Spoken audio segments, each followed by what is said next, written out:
हाँ, हेलो बच्चों, कैसे हो आप सब। आज हम बात करेंगे इस वीडियो में प्रश्नावली 1.2 का क्वेश्चन नंबर 5। ठीक है, क्योंकि क्वेश्चन नंबर 4 जो है पिछले वीडियो में मैं बता दिया था, जाके प्ले लिस्ट से आप देख सकते हैं। ठीक है, आज बात करेंगे क्वेश्चन नंबर 5 का। ठीक है, तो क्वेश्चन नंबर 5 कहता है, जांच कीजिए कि क्या किसी प्राकृत संख्या n के लिए संख्या 6 के पावर n अंक 0 पर समाप्त हो सकती है। तो चलिए इस क्वेश्चन को बनाते हैं। बात किया जाए, यहाँ पे जो दिया है n प्राकृत संख्या दिया गया है। ठीक है, तो n प्राकृत संख्या यानी कि n बराबर हम मान लेते हैं 1 2 3 4 मान लेते हैं। ठीक है, अब यहाँ पे दिया है 6 के पावर n, 6 के पावर n अंक पर 0 समाप्त होता है या नहीं होता है। ठीक है, तो हम क्या करेंगे, n के मान को बारी बारी से रख के हम चेक करेंगे। ठीक है, जैसे मान लीजिए कि यहाँ पे n के जगह पे हम क्या करें, 1 रखते हैं, तो 1 रखेंगे तो यह क्या होगा, 6 होगा। ठीक है, देखिए यहाँ पे क्या 0 आया है, नहीं आया है। ठीक है, तो अब यहाँ पे n बराबर 2 देख लेते हैं, तो n बराबर 2 देखें तो 6 के पावर 2 करेंगे तो कितना हो जाएगा, 36 हो जाएगा। क्या लास्ट में 0 आया, नहीं आया। ठीक है, यहाँ पे n बराबर 3 करके देख लेते हैं। ठीक है, तो 6 के पावर 3, 6 के पावर 3 जब करेंगे तो ये कितना हो जाएगा, 6 36 36 के 216 हो जाएगा। ठीक है, यानी कि 216। तो यहाँ पे भी क्या आ रहा है, 6 ही आ रहा है। और n बराबर क्या कर लेते हैं, 4 रख के देख लेते हैं, तो क्या आएगा, 6 के पावर 4, यानी कि जब इसको गुणा कीजिएगा तो आएगा टोटल 1296 आएगा। ठीक है, 1296 आएगा। यहाँ पे भी क्या आ रहा है, लास्ट में 6 ही आ रहा है। ठीक है, तो हम यहाँ पे लिखेंगे n के सभी n के सभी मान के लिए, n के सभी मान के लिए, n के सभी मान के लिए 6 के पावर n के अंत में शून्य नहीं आ सकते, नहीं आ सकते, n के मान पे नहीं आ सकते। ठीक है, इतना ही लिखना होगा आपको, ये आंसर हो गया। ठीक है, 5 का। अब बात करते हैं क्वेश्चन नंबर 6। जो क्वेश्चन नंबर 6 दिया गया है, इसमें कहा गया है 6 नंबर में, व्याख्या कीजिए कि 7 गुना 11 गुना 13 गुना 13 प्लस 13 और 7 गुना 6 5 4 3 2 1 5 भाज्य संख्याएं हैं क्यों। ठीक है, अब यहाँ पे हमें क्यों बताना है। ठीक है, तो यहाँ पे सबसे पहले लिख लेते हूँ क्वेश्चन को।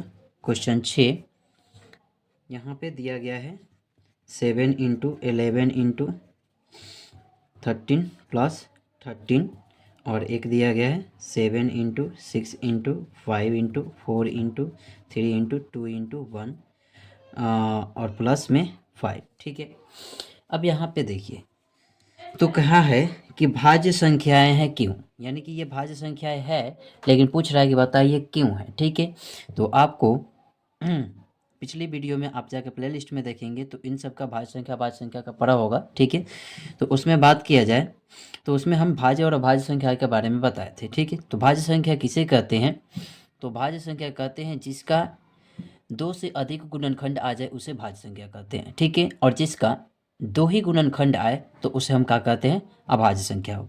ठीक है, जैसे मान लीजिए यहाँ पे 5 है। ठीक है, तो 5 को जब गुणनखंड कीजिएगा तो 1 इंटू 5 लिखिएगा कि नहीं लिखिएगा। ठीक है, तो यहाँ पे देखिए 2 ही गुणनखंड हुआ। अब तो 2 ही गुणनखंड हुआ तो इसका मतलब क्या हुआ कि ये अभाज्य संख्या है। मान लीजिए 6 है, तो 6 है तो इसका जब गुणनखंड करेंगे तो क्या हो जाएगा, 2 हो जाएगा, 3 हो जाएगा और 1 हो जाएगा। तो यहाँ पे देखिए 3 गुणनखंड हो गया, 3 गुणनखंड हो गया ना, इसका मतलब ये है जो है क्या है, भाज्य संख्या है। ठीक है, तो यहाँ पे ये संख्या दिया गया है, तो सबसे पहले हम क्या करते हैं, इसमें से 13 कॉमन कर लेते हैं। 13 जब कॉमन कर लेंगे यहाँ पे तो ये हो 7 गुना 11 हो जाएगा, और यहाँ पे 1 आएगा तो वो 11 में 1 से गुना कीजिएगा तो वही रहेगा।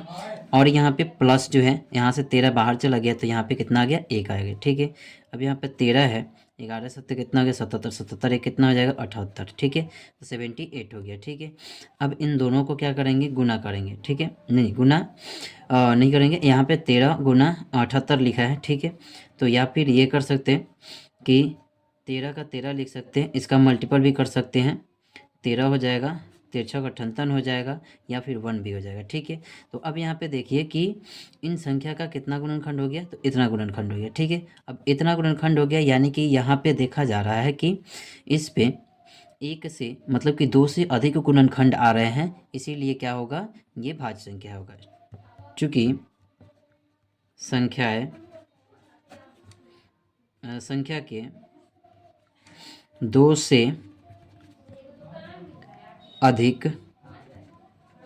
से अधिक गुणनखंड है, इसीलिए यह भाज्य संख्या है। ठीक है, चलिए अब इसको कर लेते हैं। यहाँ पे भी देखिए, यहाँ पे कॉमन क्या हो जाएगा, 5 हो जाएगा। 5 कॉमन कर लिए यहाँ पे, तो 7 गुना 6 गुना यहाँ पे 1 ही हो जाएगा 5 की जगह पे, गुना 4 हो जाएगा, गुना 3 हो जाएगा, 2 हो जाएगा।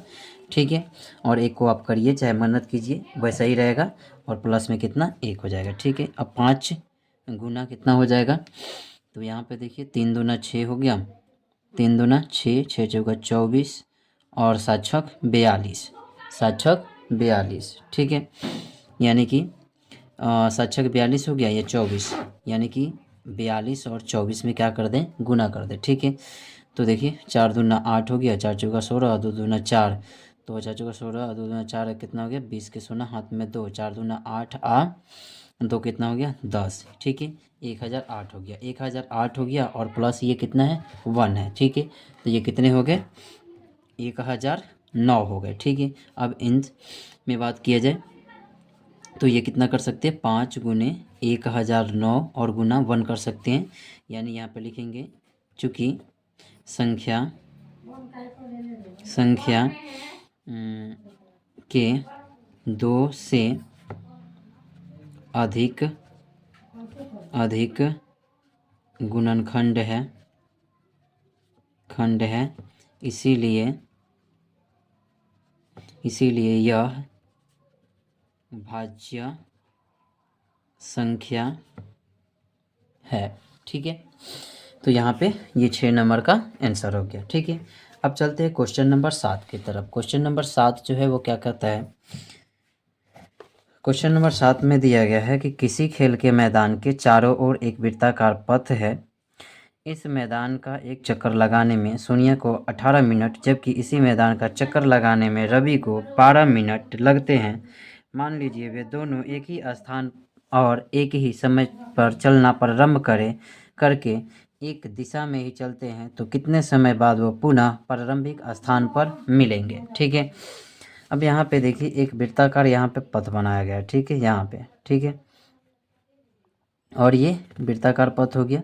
अब यहाँ पे रवि और यहाँ पे बात किया जाए सोनिया। ठीक है, दोनों हैं, तो यहाँ पे कहा जा रहा है कि इस मैदान को चक्कर लगाने में सोनिया को 18 मिनट लगता है। ठीक है, मतलब कि एक चक्कर लगाने में सोनिया को मान लो यहाँ से चलने पे इसको पूरा चक्कर लगाने में 18 मिनट लगता है, जबकि इसी मैदान पर चक्कर लगाने के लिए रवि को कितना मिनट लगता है, तो 12 मिनट। मान लीजिए कि ये जो सोनिया है ये पूरा चक्कर लगाने में यहाँ तक पहुँचती है, ठीक है, 18 मिनट लगता है, तो ये 12 मिनट लगाएगी यहाँ पे, तो ये कहाँ पहुँचेगी, यहाँ पे पहुँचेगी। ठीक है, तो यहाँ पे पहुँचेगी तो इसको यहाँ तक पहुँचने के लिए कितना समय लगेगा। ठीक है, तो वो संख्या बताने के लिए हम क्या करेंगे, सिर्फ एलसीएम ले लेंगे। ठीक है, क्या लेंगे, एलसीएम लेंगे, किसका, तो 18 का और किसका, 18 का और 12 का। ठीक है, 18 और 12 का एलसीएम, तो बात किया जाए 18 का जब हम गुणनखंड कर लेंगे तो ये 9 दूना 18 हो जाएगा, 3 तरीका 9 हो जाएगा,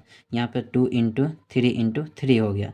12 का किया जाए तो 2 से करेंगे 6 दूना 12 और 2 से करेंगे 3 दूना 6। ठीक है, यानी कि 2 इंटू कितना हो गया, 3 हो गया, 2 इंटू 3 हो गया। ठीक है, अब यहाँ पे बात किया जाए एलसीएम 18, 12 का एलसीएम बराबर क्या होगा, तो ये 2 कॉमन है, 2 निकाल लिए। ठीक है, यहाँ पे 3 कॉमन है, 3 भी यहाँ पे लिख लिए, और यहाँ पे देखिए अलग अलग है ये भी, तो 2 इंटू 3 हो गया। ठीक है, अब यहाँ पे 3 दूना 6 और 3 दूना 6, तो 6 के कितना हो जाएगा 36। ठीक है, यानी कि उसको कितना समय लगा, तो और अभी को बात किया जाए एक ही समय पर चलने के लिए उन लोगों को कितना समय लगा, तो 36 लगा।